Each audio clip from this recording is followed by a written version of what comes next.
the word woke. I hate the word woke. I think it is, for good reason, an absolutely egregious abuse of the gift of language. And I'll tell you why. I think we should be vilifying the use of this word because proper language, the specificity of language, think about the songs that I share. There's something poetic about it, but there's something so specific, it slices right to the heart of the truth of who I am or what I'm wrestling with or dealing with or pining for. The language is specific and it puts an image in your mind that is shared with the image in mine.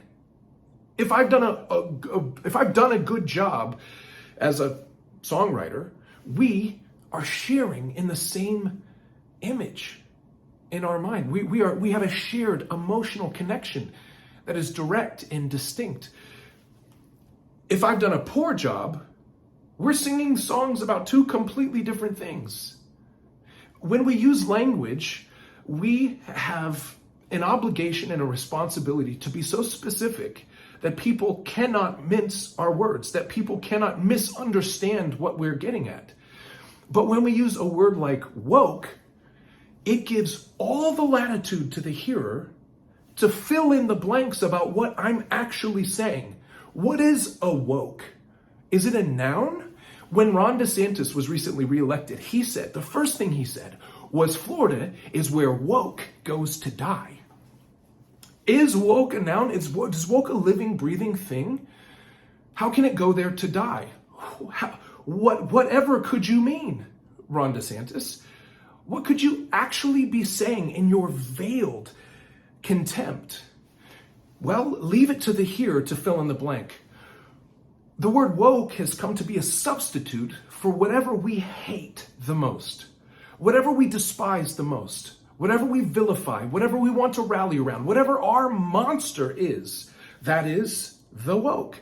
How can woke go to die? Well, we don't want to say it because it's gross to say, I would like gay people to go die in Florida. We will wipe them out. Or transgendered people will get wiped out in Florida. Blacks, we're going to wipe them out in Florida. See, we can't say that, so we substitute it with an abusive word like woke that allows you to do the heavy lifting. What a cowardly thing to do, DeSantis and anybody else who tosses that word around flippantly, waiting for somebody else to fill in the blank with their own hatred. See, when I look at the pages of Scripture, I see a painful specificity. Look at Jesus and how he speaks to people who need to hear the truth. One of my favorite examples of this is in Matthew 23:27, when Jesus talking to the Pharisees, the religious elite, the leaders of the day, the governors, the people in power, the people who have the ability to make monsters out of others. He said this, "Woe to you, teachers of the law and Pharisees, you hypocrites!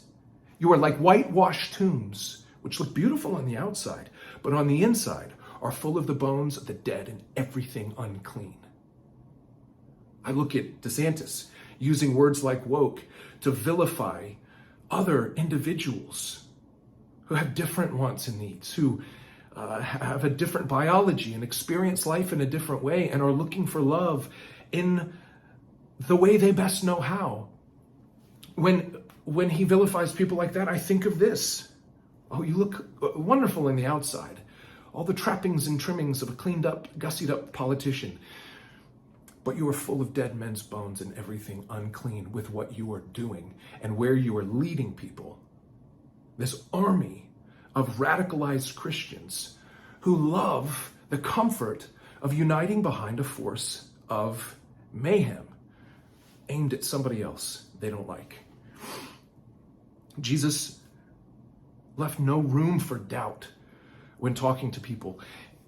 He showed us a truth and an honesty, but an enormous amount of compassion for those on the lowly side, the vilified.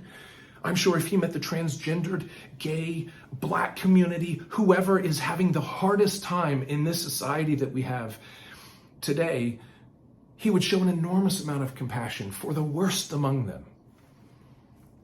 But those who love making monsters out of others, those at the top, the DeSantises of the world, the Trumps, who create chaos and carnage as they coalesce power on their own personal journey of exalting themselves, I think he would have much harsher words to say and would never stop short at a word like woke.